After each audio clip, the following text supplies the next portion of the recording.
to infinity and beyond. Okay, so now we're going to go on to our next topic, which is going to be Kingdom Hearts 1.5 and 2.5 Remix, which are going to be out this week. They're out on PlayStation 4, out on Tuesday in North America, out on Friday in Europe, so I've got a little bit more of a longer to wait.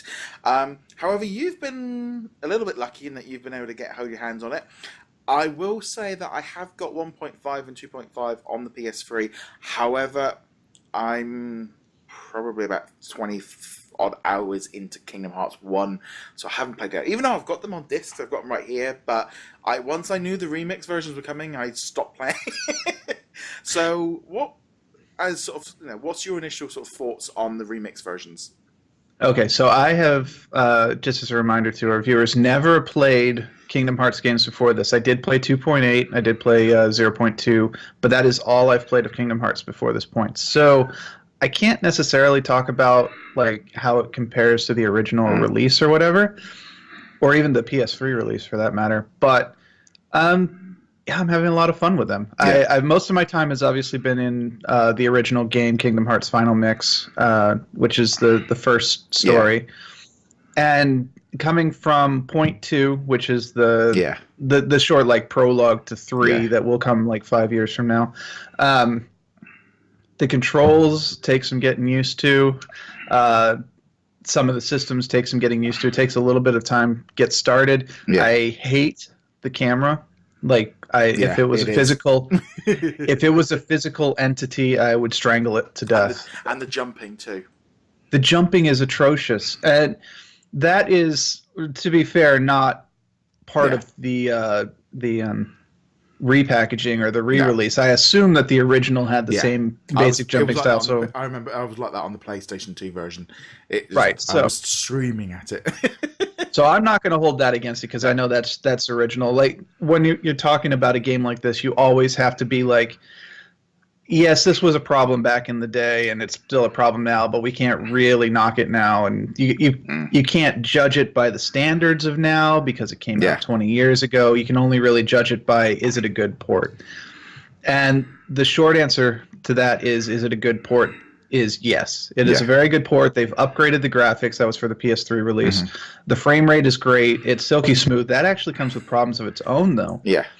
In that some of the bosses become much harder at a higher frame rate.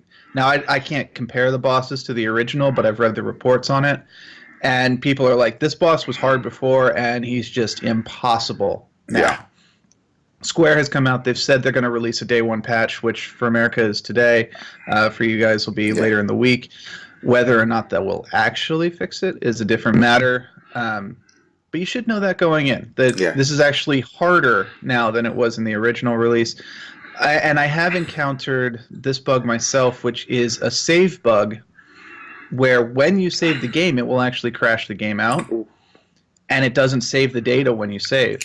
So I haven't found any particular like cause to it, like this is going to happen this time. So I've just been saving and saving and saving every possible chance I get.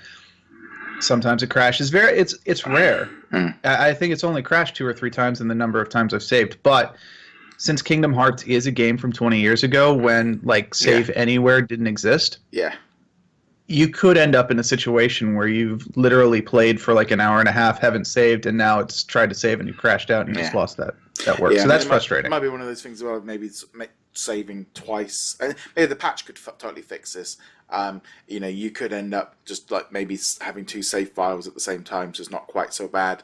The thing is that, I'm going to be honest, having played through Kingdom Hearts 1 on the PS2 last year for about 5 hours, and then getting 1.5 and playing through it again for 20 odd hours, I'm actually going to probably jump into do maybe a video to see how it compares, but I'm probably not going to do 1. I'd rather just jump straight into 2. I know people are like, the stories and stuff. Well, my time's totally messed up, so it doesn't really matter now, and I can just Google or watch the videos anyway. And it never makes any sense no matter what I do. So I'm probably going to jump straight into 2, finish that, then probably do Birth by Sleep. Chain of Memories is kind of one I'm not 100%. I probably will play it, but there again, this is where this big game comes in. You're talking 4 20 to 30 hour games on this package. That's a lot. And keeping in mind, 20 to 30 hours is if like you focus only on the story. If you go out and do extras, it can easily become 40 hours. And I think like a full 100% completion on these is supposed to be like 60 hours each. So depending on how you choose to play, you're looking at between 80 and like 200 hours of gameplay minimum. And you can't beat that kind of value. Just at all. I mean, it's coming in. I think I've pre-ordered it for £31 with a free pin. I mean, I'm just like, okay. So if you take away the 2 videos, so you're talking 20. You're only talking £6 a game. Am I going to get my £6 value out of it? I know I will do. So that's why I really didn't worry too much about it. I think comparing it to 2.8 is going to be harder because 0.2 looks so good, and also the tech and how much Dream Drop Distance was so much better in the gameplay. But as we are newbies to this series, it's good for us that suddenly now we have got the full range, the full package. We can now get our heads into it, get some experience. So when Kingdom Hearts 3 does come along, we're going to be up to speed. We know. I mean, I'm going to be playing these on easy. I'm not going to lie. Oh, yeah. I'm going to whack them on easy and have fun. That's all I care about. I watch, some of the YouTubers like Skyward Wing and the Gamer Joint, and they're doing it on critical, and I'm going, you carry on, guys. I just want to have fun. I heard it described, I think, by the reviewer ACG Carrick from ACG, where he's talking about like the difficulty scales, and he's talking about the I want to hate my life difficulty scale, and the easy version is like the Telltale difficulty scale, which is we'll let you keep doing it until you win, and I'm fine with that. I'm fine with the Telltale difficulty.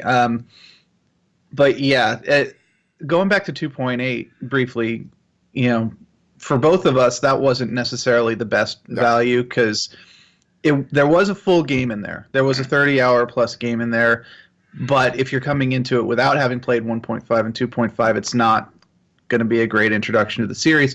Point 2 was, of course, a great game, but it was only 2 to 3 hours long. So it was a little bit harder to sell. This one, the only problem I would have with recommending 1.5, 2.5 to people right now is the fact that we've got Breath of the Wild out right now, Horizon Zero Dawn out right now, Mass Effect Andromeda right now.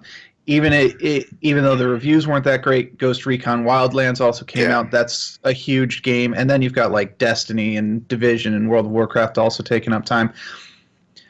Given that we don't know when Kingdom Hearts 3 is coming out, and we're probably looking at years before it will come out, I don't think there's any particular rush to buy Kingdom Hearts 1.5, 2.5. And even though the value is great, picking it up on sale like half a year from now is still a great idea, especially if they push that like video game dry season back from this time period to like August, September, when we're waiting for the major releases to come out in the Christmas holidays. So if you're kind of on the fence about this, or you're still playing Breath of the Wild or whatever, it can wait because it's going to be a long time before Kingdom Hearts 3 comes out. Yeah, I mean, I must admit, as someone playing Zelda at the minute, I'm going to be honest, the idea of having a massive 4 big 30-hour games is something I just can't even look at because I'm enjoying Zelda too much. But I'm going to be jumping in and out of it and playing a bit in pieces. We've actually got quite a busy April coming up with the afternoon series and also the Guardians of the Galaxy, which we'll talk about a bit later on. So, and then I'm going to have Mario Kart, and then I'm going to be going into Injustice. I know there's a lot of stuff coming out. So I do think my issue of getting into Kingdom Hearts is going to be something that I might just pick up and go. We mentioned this off air just before. I so would want this on the Switch. This is perfect. I could have just taken it with me and just carry it on the go. And the idea now is like, it's really weird how the Switch is like in a month has kind of gone from, I think I might play it. It's like, no, I can. This is the kind of game I'd like to play on it. But yeah, I am looking forward to playing it. I'm going to jump straight into Kingdom Hearts 2. My aim is probably just to try and play that for, get a few hours into it. I might jump into each one and just kind of see how they look and do a quick video or a let's play or something like that. But primarily going to jump into 2. I know I should finish off 1, but time's money, and just I can look. I might as well just watch the clips on YouTube and just kind of get it. Playing 0.2 and Dream Distance the wrong way round has meant that I'm totally backwards anyway, and we're coming into it late. So it's just like, I just want to enjoy the playing through, killing Heartless, taking on the bosses. Actually, to be honest, I could remove every single boss from the game and I wouldn't have a problem with the game at all. To beat the boss in 3 hits and move along, I wouldn't have a problem with that, because I've always hated bosses in games. Despised them. Even in Zelda. I'm 30, 40 hours in. I've not gone up against one boss yet. I'm like, I'm just go around. I'm just going to get I want to literally get to the point where I've got all the hearts and I want to get that major sword and then take on the villains with literally the most powerful I possibly can be to make the bosses as easy as possible for me. So the Kingdom Hearts bosses, I found them very tricky. And it's... and they're, throwing it all up in the air. But I am really looking forward to it. It does feel a little bit like... I really wish this had been out last year, about a year ago. So I wish they'd done it in a different order than 2.8 after it. I agree. For us. If you've played all of the games before, or you've already got them on the PS3, I wouldn't worry about it. Would you say the same? I think so. I mean, obviously, if you're a hardcore fan, if you live and breathe Kingdom Hearts, then you don't even need our review. You're going to go get it. If you're on the fence about it, you've played it in the past, it can wait for some other games to come out. If this is something like us, actually, where we're kind of like, I have wanted to play this for a long time. I haven't had a system I could play it on. And this is actually something that I've really been eager to get my try on. Yeah, $50 or, after whatever discounts you get for it. It's a fantastic deal. If you're not kind of currently absorbed in another game, jump all over this. The release time frame is a little bit weird, though. I agree 100%. This should have come out before 2.8. Yeah. Because recommending 2.8 as a game before this is very awkward. Yeah. And then on top of that, what we're seeing, I haven't played the PS3 version, but from all the reports, all the technical issues that existed in PS3 version still exist in the PS4 version. So there's a lot of question going on, like, well, what exactly did you do that required this much time between releasing it on the PS3 and then releasing it on the PS4? Yeah. And so I don't know. Yeah. And that's really the main issue. Yeah. I almost feel like had it been switched, like sort of January to March, the other way around, it might have been slightly better. But this is going to be a game I'm probably going to be playing for most of the year. And I'm actually quite happy with that, because I think it's just going to be a game I'm going to jump into Kingdom Hearts 2, I'm going to play it, drop it in and out, play it for a week, new game comes out, jump into something else. It's not something I'm going to sit down probably and blast through, because at the same time, it's a 10-year game. The spoilers are all out there. You've seen it. It's all over the internet.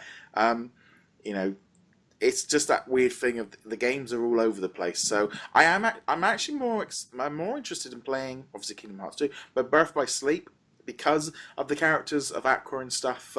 Right. 0.2, I'm actually a little bit more interested.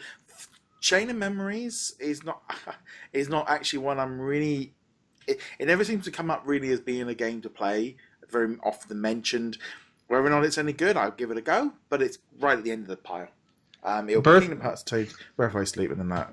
You reminded me of this. I in my review of Birth by Sleep, I think actually for the CoinOp website, I mentioned that I was like, I don't know who this Aqua character is. I think unless you're a hardcore fan of Kingdom Hearts, you don't really know who Aqua is. And apparently, some people got very offended by the idea that people might not know who Aqua is, who, despite the fact that I don't believe she even appears in the main titles, like 1.5, 2.5, or 1 and 2. Maybe she appears in 2, I'm not sure.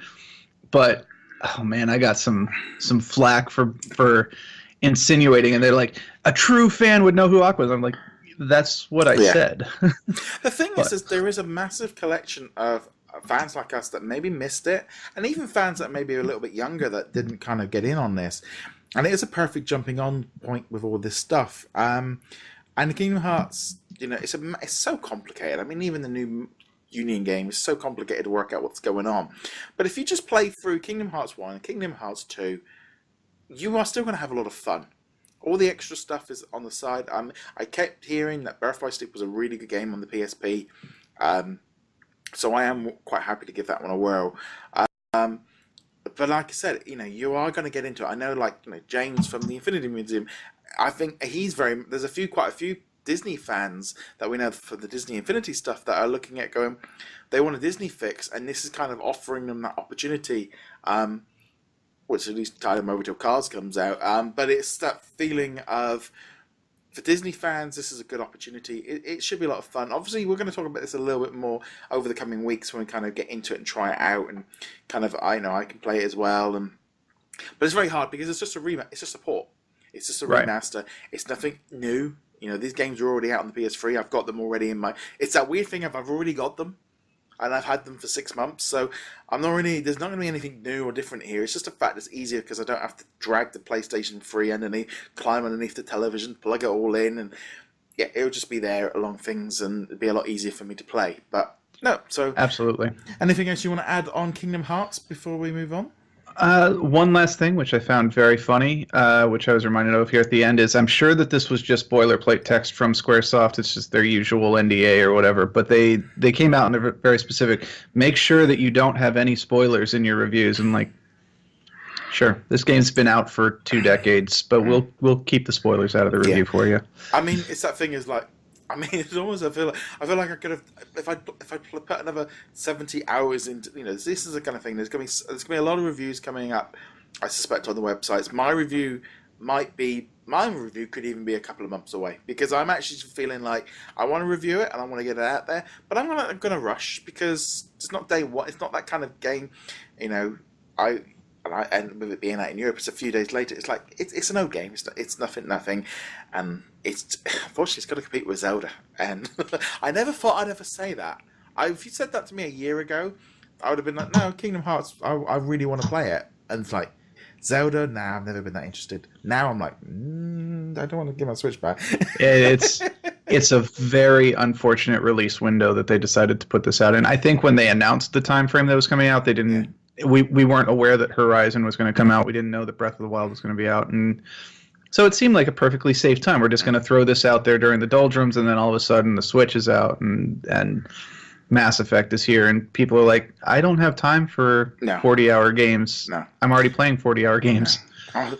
Yes, if there were 2-hour experiences, it would be perfect. I think that's pretty much going to wrap up our Kingdom Hearts coverage for this episode. Obviously, we're going to be talking about it a little bit more in the coming weeks, so let's move on to the next one.